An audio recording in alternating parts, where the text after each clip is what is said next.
Hello students, welcome to my channel Telugu pharmacology. ఈరోజు మనం chemotherapy topic చూద్దాము. కీమోథెరపీ ఇంట్రొడక్షన్ చూద్దాము. ఇది కాకతీయ యూనివర్సిటీ వాళ్ళకి బీఫామ్ థర్డ్ ఇయర్ సెకండ్ సెమిస్టర్లో ఉంటుంది ఈ టాపిక్, అండ్ ఫార్మడీ స్టూడెంట్స్కి థర్డ్ ఇయర్లో ఉంటుంది ఈ టాపిక్. అండ్ నేను తీసుకున్న నోట్స్ వచ్చేసి దానికి sources Padmaja Uday Kumar book pharmacology for pharmacy students and Tripathi book.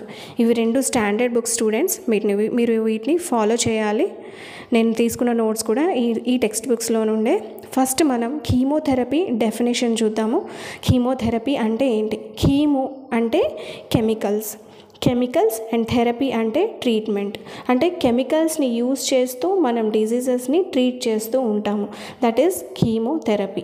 Use of A chemical substance, ఒక కెమికల్ సబ్స్టెన్స్ని యూజ్ చేస్తూ ఇన్ఫెక్షియస్ డిజీజెస్ని మనం క్యూర్ చేస్తాము. ఎస్పెషల్లీ దోస్ ఇన్ఫెక్షియస్ డిజీజెస్ ఏవైతే మైక్రో ఆర్గానిజమ్స్ వల్ల కాజ్ అవుతాయో వాటిని డిజీజ్ని క్యూర్ చేయడానికి, ట్రీట్ చేయడానికి మనం కెమికల్స్ని యూజ్ చేస్తాం.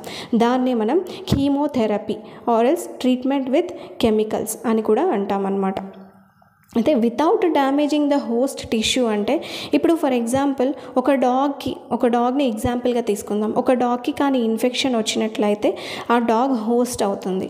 ఈ కీమోథెరపీ ట్రీట్మెంట్ ఆ డాగ్కి కానీ ఇస్తే ఆ హోస్ట్ టిష్యూ ఏదైతే డాగ్ టిష్యూ ఉందో దాన్ని డ్యామేజ్ చేయకుండా ఇన్ఫెక్షన్స్ నుండి ట్రీట్మెంట్ ఇస్తుంది.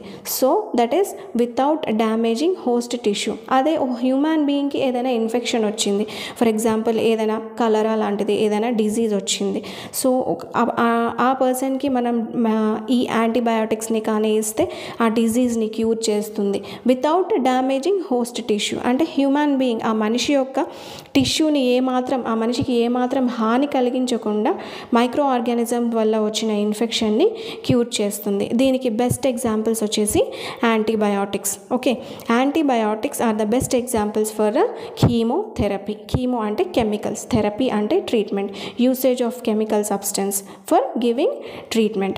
నెక్స్ట్ వన్, మనం కీమోథెరపీని బ్యాక్టీరియల్ ఆర్ మైక్రో ఆర్గానిజమ్స్కి ఎగెయిన్స్ట్గానే కాకుండా, మైక్రో ఆర్గానిజమ్స్ అంటే బ్యాక్టీరియా ఒక్కటే కాదండి, ప్రోటోజోవా, ఫంగస్, వైరసెస్ ఇవన్నీ మైక్రో ఆర్గానిజమ్స్ కింద వస్తాయి. వీటన్నింటిని క్యూర్ చేయడానికి మనం కీమోథెరపీని యూజ్ చేస్తాం. అలాగే కాకుండా ఈ కీమోథెరపీ అనేది అంటే బ్యాక్టీరియల్ ఇన్ఫెక్షన్స్ క్యూర్ చేయడంలో, బ్యాక్టీరియల్ ఇన్ఫెక్షన్స్ కానీ మైక్రో ఆర్గానిజమ్స్ వల్ల వచ్చే ఇన్ఫెక్షన్స్కి ఇచ్చే ట్రీట్మెంట్లో, ఎట్ ద సేమ్ టైం క్యాన్సర్కి ఇచ్చే ట్రీట్మెంట్లో వీటి రెండిటికి ఎనాలజీ అనే వర్డ్ యూజ్ చేశారు కదా ఇక్కడ. వీటి రెండిటికి స్లైట్ సిమిలారిటీ, దగ్గర సంబంధం ఉంది. కాబట్టి ఈ కీమోథెరపీని మైక్రో ఆర్గానిజమ్స్ వల్ల వచ్చిన ఇన్ఫెక్షస్ డిజీజెస్కే కాకుండా క్యాన్సర్స్కి కూడా యూజ్ చేస్తాం. Okay, due to analogy between the malignant cells and the pathogenic microbes.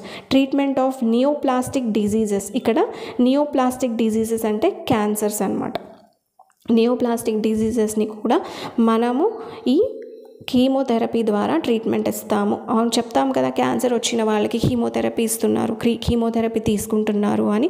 So వీటి రెండింటికి దగ్గర సంబంధం ఉంది కాబట్టి మైక్రోబియల్ ఇన్ఫెక్షన్స్కి అయినా కానీ, at the same time neoplastic diseases అంటే నథింగ్ బట్ క్యాన్సర్స్కి కానీ మనం కీమోథెరపీ ట్రీట్మెంట్ని యూజ్ చేస్తూ ఉంటాము.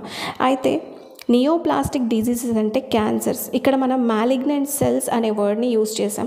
మాలిగ్నెంట్ సెల్స్ అంటే అన్కంట్రోల్డ్ సెల్ డివిజన్ అనమాట. సెల్స్ అనేవి అన్కంట్రోల్డ్గా డివిజన్ అవుతూ ఉంటాయి. ఫర్ ఎగ్జాంపుల్ మనం క్యాన్సర్ వచ్చింది అని ఎప్పుడు అంటాం? ట్యూమర్స్ వచ్చినప్పుడు మనం క్యాన్సర్ వచ్చింది అని చెప్తాం. ట్యూమర్స్ అంటే ఏంటి? Uncontrolled cell division. Uncontrolled cell division అంటే ఫర్ సపోజ్ లివర్ ఉంది, లివర్లో బిలియన్స్ ఆఫ్ సెల్స్ ఉంటాయి. ఒకవేళ ఈ సెల్స్ వాటి లైఫ్ స్పాన్ వచ్చేసి 18 మంత్స్ వరకు అవి బ్రతికి ఉండి మళ్ళీ కొత్త సెల్స్ జనరేట్ అవుతాయి. ఒకవేళ 18 మంత్స్ తర్వాత కూడా ఆ సెల్స్ చావకపోవడం, అట్ ద సేమ్ టైం అలా కాకుండా అక్కడ ఎలాంటి కంట్రోల్ లేకుండా బాగా సెల్స్ అనేవి డివైడ్ అవుతూ ఉంటే అప్పుడు ఆ అన్కంట్రోల్డ్ సెల్ డివిజన్ని మనం ట్యూమర్స్ అంటాము. ఆ ట్యూమర్సే క్యాన్సర్స్ అవుతాయి తర్వాత. ఓకే, క్యాన్సర్స్ అవుతాయి. సో క్యాన్సర్ ట్రీట్మెంట్లో అదే నియోప్లాస్టిక్ డిజీజెస్లో at the same time micro organisms వల్ల వచ్చే ఇన్ఫెక్షన్స్, మైక్రో ఆర్గానిజమ్స్ అంటే ప్రోటోజోవా, ఫంగస్, వైరసెస్, ఇవన్నీ బ్యాక్టీరియానే కాకుండా ఇవన్నీ కూడా మైక్రో ఆర్గానిజమ్స్ కిందికి వస్తాయి. వీటి వల్ల అయిన ఇన్ఫెక్షన్స్ని ట్రీట్ చేయడం కోసం మనం చూస్తున్న సిస్టమ్నే కీమోథెరపీ అని అంటాం. So use of chemicals for the treatment of micro organism infections as well as neoplastic diseases అంటే క్యాన్సర్. సో ఇంట్రొడక్షన్ అండ్ మనం డెఫినేషన్ చూసాము క్యాన్సర్కి, కీమోథెరపీకి డెఫినేషన్ చూసాము. దాని తర్వాత మనం చూడబోతుంది ఏంటంటే హిస్టారికల్ బ్యాక్గ్రౌండ్. కీమోథెరపీకి హిస్టారికల్ బ్యాక్గ్రౌండ్, ఏ ఫీల్డ్ అయినా దానికి ఒక హిస్టరీ, ఒక బ్రేక్ త్రూ అనేది కంపల్సరీగా ఉంటుంది. సో ఇక్కడ కీమోథెరపీకి హిస్టారికల్ బ్యాక్గ్రౌండ్ అంటే ఏంటో చూద్దాము. పాస్చర్ అండ్ జోబర్ట్ వీళ్ళిద్దరూ సైంటిస్ట్ ఏం చేశారంటే ఒక మైక్రో ఆర్గానిజం నుండి వచ్చే సబ్స్టెన్స్ ఇంకో మైక్రో ఆర్గానిజంని చంపేస్తుంది అనేది వీళ్ళు ఫస్ట్ కనిపెట్టారనమాట. ఎవరు? Pasteur and Joubert. అసలు ఒక మైక్రో ఆర్గానిజం ఇంకో మైక్రో ఆర్గానిజంని ఎందుకు చంపేస్తుంది అంటే కాంపిటీషన్. అది ఉంటున్న ఆ హ్యాబిటెట్, అంటే అవి ఎక్కడెక్కడైతే నివసిస్తాయో హ్యాబిటెట్ అంటాం దాన్ని మనం, మైక్రోబియల్ హ్యాబిటెట్ అని అంటాం. సో అవి ఎక్కడెక్కడైతే నివసిస్తాయో అక్కడ వాటికి కాంపిటీషన్, ఫుడ్ కోసం కానీ ఆ అట్మాస్ఫియర్ కోసం కానీ వాటికి కావాల్సిన అవసరాల కోసం ఉండే కాంపిటీషన్ గురించి అవి ఏం చేస్తాయి, కొన్ని సబ్స్టెన్సెస్ని రిలీజ్ చేస్తాయి. సో అలాగా ఆ ప్రాసెస్లో మైక్రో ఆర్గానిజమ్స్ ప్రొడ్యూస్ చేస్తున్న కొన్ని సబ్స్టెన్సెస్ వేరే మైక్రో ఆర్గానిజమ్స్ని చంపేస్తాయి. ఇక్కడ నేను మైక్రోబ్స్ అని రాశాను. Microbes is nothing but micro organisms. తర్వాత పౌల్ ఎర్లిక్ అనే ఇంకొక సైంటిస్ట్, ఇతనికి ఫాదర్ ఆఫ్ మోడర్న్ కీమోథెరపీ అని టైటిల్ ఇచ్చారండి. ఇతను కీమోథెరపీ అనే పదాన్ని తీసుకొచ్చాడనమాట. ఆ తర్వాత ఇతను ఏం చెప్పాడంటే మిథిలిన్ బ్లూ అనే ఒక డై అంటే కలరింగ్ ఏజెంట్ అనమాట. మిథిలిన్ బ్లూ అనే డై, ఇది ఒక కెమికల్. దీన్ని కెమికల్స్ ద్వారా ప్రొడ్యూస్ చేస్తారు ఆర్టిఫిషియల్గా. ఇది ఏం చేస్తుంది అంటే మలేరియాలో మనం యూజ్ చేయొచ్చు అని ఈ పౌల్ ఎర్లిక్ అనే సైంటిస్ట్ చెప్పాడనమాట. ఇతను ఇంకా ఏం చేశాడంటే చాలా ఆర్సెనికల్ కాంపౌండ్స్ని కూడా ప్రొడ్యూస్ చేశాడు, అవి డిజీజెస్లో యూజ్ అయ్యేలాగా. ఇక్కడ డిజీజ్ సిఫిలిస్ అనే డిజీజ్కి ఎగ్జాంపుల్గా ఇచ్చాడు.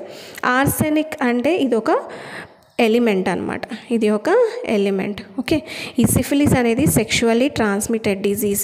ఈ డిజీజెస్లో ఇది ఆర్సెనికల్ కాంపౌండ్స్ అనేవి యూజ్ అవుతాయి అని ఇతను అలాంటి వాటిని ఆర్టిఫిషియల్ ప్రోడక్ట్స్ని అతను సింథసైజ్ చేశాడు, అంటే ప్రొడ్యూస్ చేశాడు. సో ఈయన చేసిన వర్క్కి ఈయనకి నోబెల్ ప్రైజ్ వచ్చింది. దాని తర్వాత ఇతనికి నోబెల్ ప్రైజ్ వచ్చిన తర్వాత అసలు ఈ కీమోథెరపీ ప్రాసెస్ అనేది ఎలా అవతరించిందని చెప్పడానికి 3 స్టేజెస్గా డివైడ్ చేశారనమాట. ఒకటి ప్రీ ఎర్లిక్ ఎరా, అంటే ఎర్లిక్ కంటే ముందు జరిగిన రీసెర్చ్ గురించి, అది బిఫోర్ 1891. తర్వాత సెకండ్ వన్ వచ్చేసి ద పీరియడ్ ఆఫ్ పౌల్ ఎర్లిక్ ఎరా, ఎంతకాలం అయితే ఈ పౌల్ ఎర్లిక్ రీసెర్చ్ చేసి ఈ కీమోథెరపీ గురించి ఇన్ఫర్మేషన్ ఇచ్చాడో అదంతా, ఆ టైం అంతా అతని ఎరాగా డివైడ్ చేశారు. అతని తర్వాత పోస్ట్ ఎర్లిక్ ఎరా, అంటే దట్ ఈస్ ఆఫ్టర్ 1935. అతని తర్వాత జరిగిన రీసెర్చెస్ని 1935 తర్వాత పోస్ట్ ఎర్లిక్ ఎరా అని డివైడ్ చేశారు. ఈ పౌల్ ఎర్లిక్ తర్వాత నెక్స్ట్ సైంటిస్ట్ వచ్చేసి డోమార్క్. ఈ డోమార్క్ అనే అతను 1935 ఇయర్లో ఏం చేశాడంటే ప్రాంటోసిల్, ఇది ఒక సల్ఫోనమైడ్ అంటే ఒక antibiotic, beta lactam antibiotic. So sulphonamide dye అనేది ఇది ఎందులో యూజ్ అవుతుంది, ఇన్ఫెక్షన్స్లో బాగా యూజ్ అవుతుంది అని ఇతను డెమాన్స్ట్రేట్ చేశాడు. డెమాన్స్ట్రేట్ చేయడం అంటే చూపించాడు ప్రూఫ్తో సహా. సో ఇతను చేసిన వర్క్కి కూడా ఇతనికి నోబెల్ ప్రైజ్ ఇచ్చారనమాట. డోమార్క్ తర్వాత నెక్స్ట్ సైంటిస్ట్ వచ్చేసి అలెగ్జాండర్ ఫ్లెమింగ్. మన స్కూల్ లైఫ్లో చదువుకునే ఉంటాం. అలెగ్జాండర్ ఫ్లెమింగ్ పెన్సిలిన్ని డిస్కవర్ చేశాడు 1928 ఇయర్లో. అండ్ అది వచ్చేసి ఇక్కడ నుండి పెన్సిలియం నోటాటమ్ అనే ఫంగస్ నుండి అతను, ఈ పెన్సిలియం నోటాటమ్ అనేది ఒక ఫంగస్, అక్కడ నుండి అతను పెన్సిలిన్ని 1928 ఇయర్లో డిస్కవర్ చేశాడు.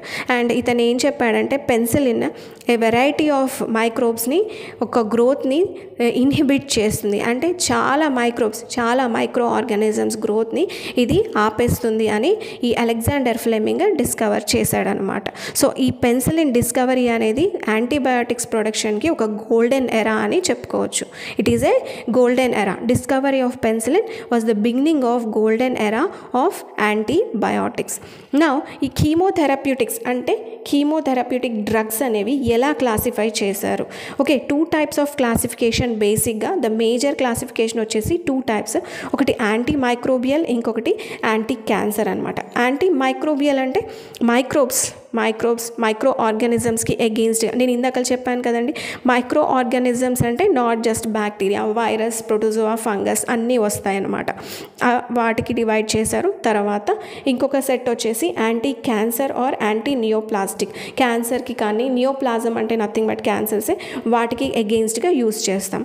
ఫర్దర్గా యాంటీ మైక్రోబియల్ కీమోథెరప్యూటిక్స్ అనేవి 3 typesగా క్లాసిఫై అయ్యాయి. అవి based on mechanism of action basis మీద. తర్వాత బ్యాక్టీరియోసైడలా, బ్యాక్టీరియోస్టాటిక్ అంటే గ్రోత్ని మాత్రమే ఆపుతుంది, ఆ బ్యాక్టీరియా గ్రోత్ని మాత్రమే ఆపుతుంది. బ్యాక్టీరిసైడల్ అంటే బ్యాక్టీరియాని చంపేస్తుంది, బ్యాక్టీరియా సెల్ వాల్ని డిస్ట్రాయ్ చేసి అది చనిపోయేలాగా చేస్తుంది.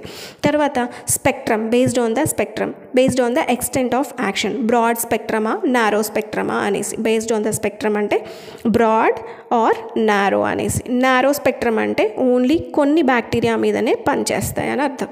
వెరాజ్ బ్రాడ్ స్పెక్ట్రమ్ యాంటీబయాటిక్స్ అంటే బ్యాక్టీరియానే కాకుండా వేరే మైక్రో ఆర్గానిజమ్స్, నేను చెప్పాను కదా, ప్రోటోజోవా, ఫంగస్, వైరసెస్, వీటి మీద కూడా వర్క్ చేస్తాయి అని అర్థం. సో మన నెక్స్ట్ వీడియోలో మనం ఈ యాంటీ మైక్రోబియల్ క్లాసిఫికేషన్స్ ఏదైతే 3 types ఉందో, మెకానిజం ఆఫ్ యాక్షన్ బేసిస్ మీద, బ్యాక్టీరియోస్టాటిక్, సైడల్ లేకపోతే దాని స్పెక్ట్రమ్ బేసిస్ మీద, వాటిని ఫర్దర్గా ఎలా డివైడ్ చేశారు అనేది చూద్దాం. అండ్ స్టూడెంట్స్, మీకు నా వీడియో కానీ నచ్చినట్లయితే లైక్ చేయండి, షేర్ చేయండి, సబ్స్క్రైబ్ చేయండి. మీరు లైక్ చేస్తే మీలాంటి ఎంతోమంది ఈ వీడియోని చూసి బెనిఫిట్ అవుతారు. Thank you so much students.